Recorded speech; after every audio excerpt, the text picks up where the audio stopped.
êtes nombreux à vouloir vous lancer dans le business du négoce des denrées agricoles. Mais ce que j'ai constaté, c'est que beaucoup parmi vous, surtout pour vous qui êtes en Afrique, vous souhaitez exporter directement vers l'Europe, l'Asie et vers d'autres pays du monde. Je vais vous dire dans cette vidéo que en tant que novice, la solution n'est pas toujours de commencer par l'export. Et si vous restez jusqu'à la fin, vous allez comprendre pourquoi. Bonjour, je suis Lemingito, je suis consultante en import-export et négociante en matières premières. Alors, j'investis en France où j'ai ma société d'import-export et également du côté de la Côte d'Ivoire où je fais du négoce local et aussi très bientôt de l'export. Donc, les conseils que je vais vous donner, c'est par rapport à mon expérience sur le terrain, autant en Europe qu'en Afrique. Beaucoup m'ont contacté, disant qu'ils connaissent des parents au village qui ont des champs et malheureusement, ces personnes-là n'arrivent pas à écouler leur récolte. Résultat des faits, on a des denrées agricoles qui pourrissent dans les zones rurales à cause de l'accessibilité du transport, à cause du fait qu'ils ne trouvent pas acheteurs. Et ces personnes-là se disent, si on n'arrive pas à trouver acheteurs localement, peut-être la solution c'est de trouver des acheteurs internationaux. C'est très bien, mais quand vous ne maîtrisez pas déjà le marché local, il vous sera très difficile de vous lancer comme ça, ex nihilo, vers l'exportation. Le négoce, vous pouvez le faire de manière locale, vous pouvez le faire à l'international. Vous pouvez soit ramener les produits de l'Afrique vers les autres pays, mais le négoce, c'est aussi de pouvoir acheter moins cher à l'international et le revendre en Afrique. Le négoce va dans les deux sens. Devenir négociant, c'est de pouvoir acheter moins cher et revendre en se faisant des marges. Le négociant, ce n'est pas l'intermédiaire, ce n'est pas le courtier, ce n'est pas le broker. Le broker, c'est celui qui connecte.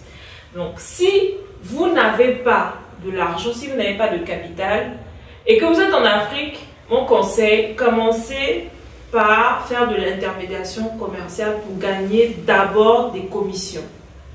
Vous allez voir un acheteur et un vendeur, vous les connectez. Et pour ce service-là, vous percevez par exemple une commission de 500 000. Ne commencez pas à avoir les yeux plus gros alors que vous êtes novice. Faites plusieurs petites affaires, ça vous permettra de vous constituer un capital assez important.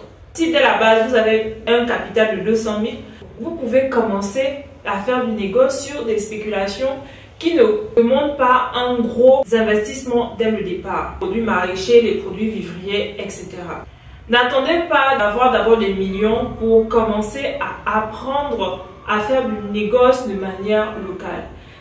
Si vous êtes dans votre pays, vous connaissez des agriculteurs qui sont dans une zone bien particulière, vous pouvez le faire. Allez vers ces agriculteurs, parlez avec eux d'un partenariat, vous achetez pour revendre. Vous achetez dans la localité et vous revendez dans la capitale en vous faisant bien évidemment des marges. Pourquoi je vous dis que c'est important de commencer par le négoce local? Parce que ça vous permet de gagner en expérience. Imaginons qu'on veut faire dans l'exportation du placali. Pour ceux qui ne connaissent pas, c'est une pâte de manioc fermentée qui est très consommée du côté de la Côte d'Ivoire. Donc, moi, je ne connais rien en export. Est-ce que je vais commencer par envoyer? Ce n'est pas forcément la solution. Commencez peut-être par gagner de l'expérience localement. C'est quoi? C'est apprendre les réalités du terrain. Le placali est fait à base de manioc. Donc, c'est quoi la saisonnalité du manioc? Quel type de manioc est utilisé pour faire du placali? Est-ce qu'il y a différents types de placali? Quelles sont les grandes zones de transformation du placali? Quelle est la disponibilité, les quantités de placali qui sont distribuées? Ça, c'est de 1. Ça va vous permettre de maîtriser le marché et les prix. C'est très important parce que en fonction des saisons, il y a des produits qui sont vraiment très changeants. Je vais vous prendre un exemple. Il y a 3 semaines de cela, un sac d'aubergines blanches était vendu à peu près à 37-40 000 francs du côté d'Abidjan.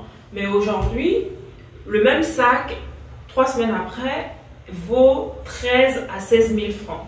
Donc imaginez-vous, vous vous êtes lancé dans un projet d'envoyer au client sa marchandise à l'export, vous vous êtes avancé sur un prix, vous n'avez pas tenu compte de la fluctuation et au moment où il faut envoyer, vous vous rendez compte que le prix a changé.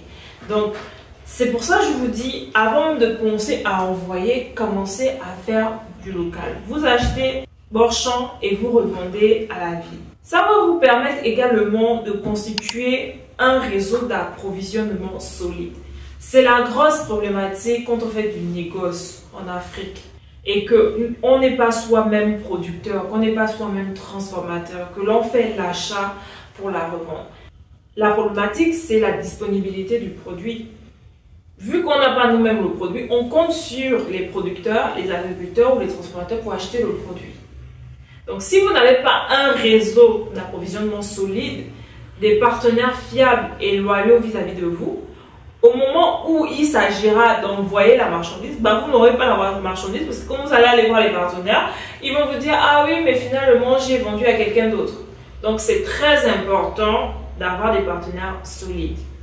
Et si en plus de ça, vous pouvez être vous-même producteur, c'est tout bénéf parce qu'à l'international, quand vous dites que vous avez vous-même vos propres fermes, on vous accorde plus de crédit que quelqu'un qui fait juste de la négoce parce qu'on peut se dire que cette personne, au cas où elle n'a pas un réseau solide, peut en fait nous lâcher en cours de route parce qu'il n'aura pas les produits disponibles.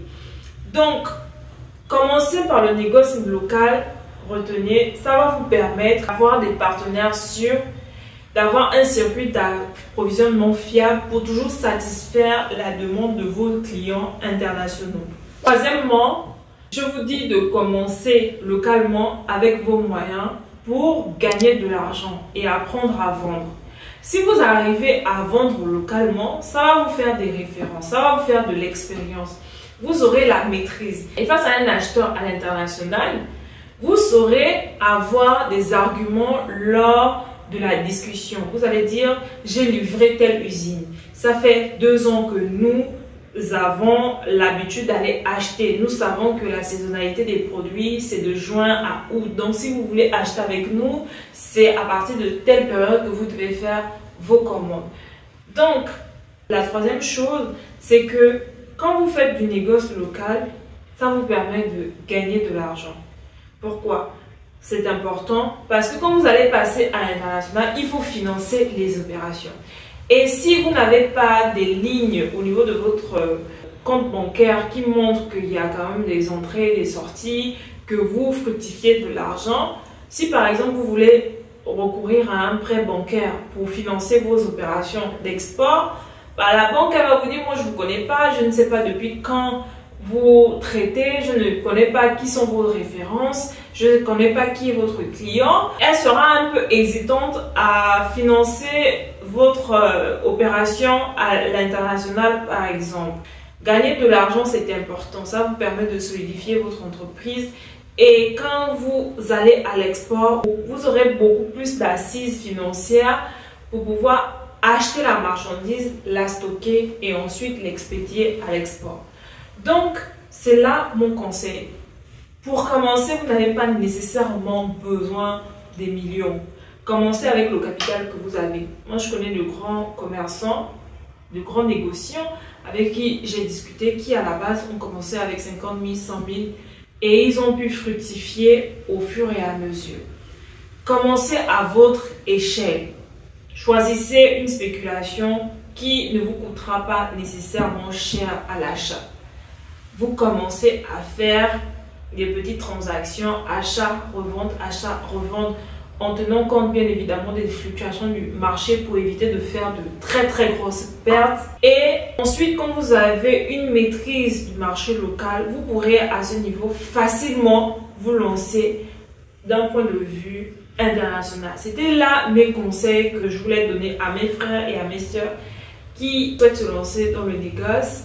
Commencez localement et la deuxième étape, ce sera l'export. L'export, c'est l'étape d'après et il faut vous former pour savoir comment prospecter des acheteurs internationaux et assurer la partie logistique pour l'envoi des colis et aussi les instruments de paiement. Donc si vous faites déjà du négoce local et que vous voulez maintenant passer au négoce à l'international, j'organise des masterclass mensuelles pendant lesquelles je vous parle des Incoterms, je vous parle des instruments de paiement à l'international. Voilà, quand on exporte, comment se faire payer par les acheteurs internationaux. Je vous parle de prospection et aussi de comment gérer la transaction, les différentes négociations.